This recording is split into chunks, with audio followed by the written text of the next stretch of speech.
Kuroki Tomoko is, without a doubt, the worst girl. Between her complete lack of social functionality, goodwill, happiness, and life skills, she pretty much has nothing going for her beyond the fact that she's a kinda cute anime girl. Yet, when I talk to anyone about Watamote, their reaction is invariably that Tomoko is the best, that she's adorable, that she's my waifu or daughteru, etc. How is it then that a character with almost no redeeming qualities manages to be so endearing to so many viewers? In a way, it's hard to see Tomoko as a character at all. She's too far gone, too impossibly horrible to be a real person. While many of the situations that she finds herself in are painfully relatable, others are so over the top that she gives Larry David a run for his money. Moreover, the sheer lack of anything good happening to her is almost otherworldly. Anything remotely close to a moment of solace is quickly taken away, and she never learns or grows as a person from any of her experiences. She just goes on being as miserable and horrible as ever. Tomoko functions more rationally as a symbol than as a character. She represents what people are like at their worst and most self-destructive. She's hardly a bad person or even all that abnormal besides in her sheer lack of social skills, but she manages to have every negative trait that anyone can relate to all stacked onto one character. No one can probably relate to every single scenario that Tomoko finds herself in, but most have probably lived a few of them so specifically that it hurts to see them animated. Watching Tomoko reenact the worst moments of our lives can be incredibly painful, especially when the details of the situation match up just right, or if there hasn't been a lot of time between us now and the person that we were at the time that we experienced that. However, there is also an unmistakable catharsis that comes from seeing someone else who's just as bad as you are. Knowing that you weren't the only one who made these mistakes or dealt with these problems can help a lot with coming to terms with them, and even feeling more connected to the world around you. Particularly for someone in a position like Tomoko who has no one that she can relate to, seeing something which reflects her so perfectly could provide a sense of camaraderie.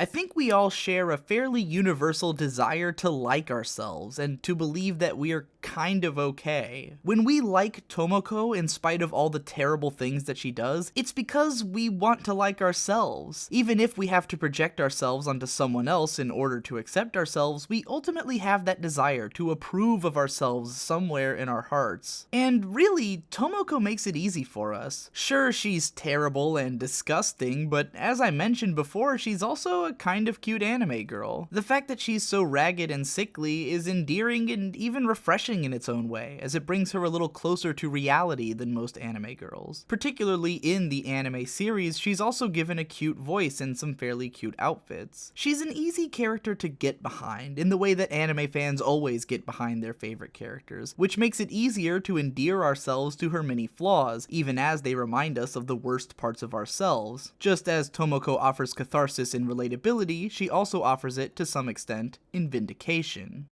Speaking as an adult viewer who's gotten a lot of my shit together and crawled out of depression in the time since high school, I do find myself at a bit of a distance from most of what happens in this show. I can still remember what it was like to be all alone in school with no idea how to approach anyone and actively repulsing most people with my looks and attitude, even though internally I wanted anyone to try and connect with me. I mean, I was easily as socially ignorant as Tomoko at the time, but that's so far in the past now that I can laugh it away at moments when, had I watched this show at 15, I probably would have cried. But of course, I can't pretend that I am without self-doubt or that I never get anxious in social situations. My favorite moments in Watamote are when Tomoko is mind-blown by what trendy clothes stores look like, and feels so out of place there that she runs away without buying anything. This is literally me anytime I try to go into an actual clothes store, if you couldn't tell by my typical choices of fashion. Her confusion over the names and tastes of coffee were also something I can still relate to today, but at least I'm at an age now where I can kind of accept these things about myself without getting too hung up over it. Funnily enough, I could never really bring myself to back Tomoko most of the time. I found myself laughing at her as much as I was laughing with her, but maybe only in the comfort of thinking that she'll probably outgrow a lot of this. I can't often pretend that I like Tomoko for who she is, in the same way that reading blog posts that I wrote at age 15 makes me want to punch myself in the face. My actual favorite character is probably Yu-chan. She's nice, adorable, and voiced by my favorite actress, What's not to love? This would probably make me Tomoko's enemy, though. By far the most painful moments in the show for me were Tomoko's interactions with her little brother. Speaking as someone with two little brothers who are both way more sociable, busy, and altogether normal than I am, whom I bother constantly to the point that they are thoroughly sick of my bullshit, I can only see the absolute worst parts of myself in Tomoko's talks with him. Maybe I'm not as far away from all this as I want to be convinced that I am. Maybe it's just my ego telling me that I'm totally not just like Tomoko at all. Have I ever cheated while playing Yu-Gi-Oh cards against small children and then bragged about winning?